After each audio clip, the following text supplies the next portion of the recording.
What's the meaning of cruelty?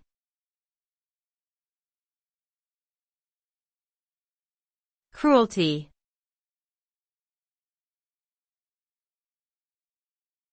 Cruelty.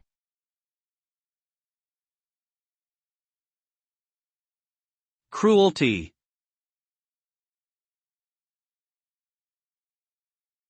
Cruelty.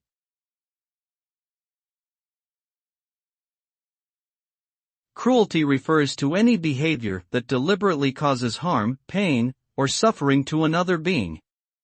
This type of behavior can manifest in a variety of ways, such as physical violence, emotional abuse, neglect, or exploitation. The result of cruelty is often devastating for both the victim and the perpetrator.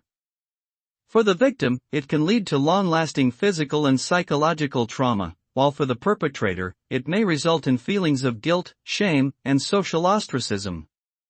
Ultimately, cruelty undermines our shared humanity and damages our relationships with others.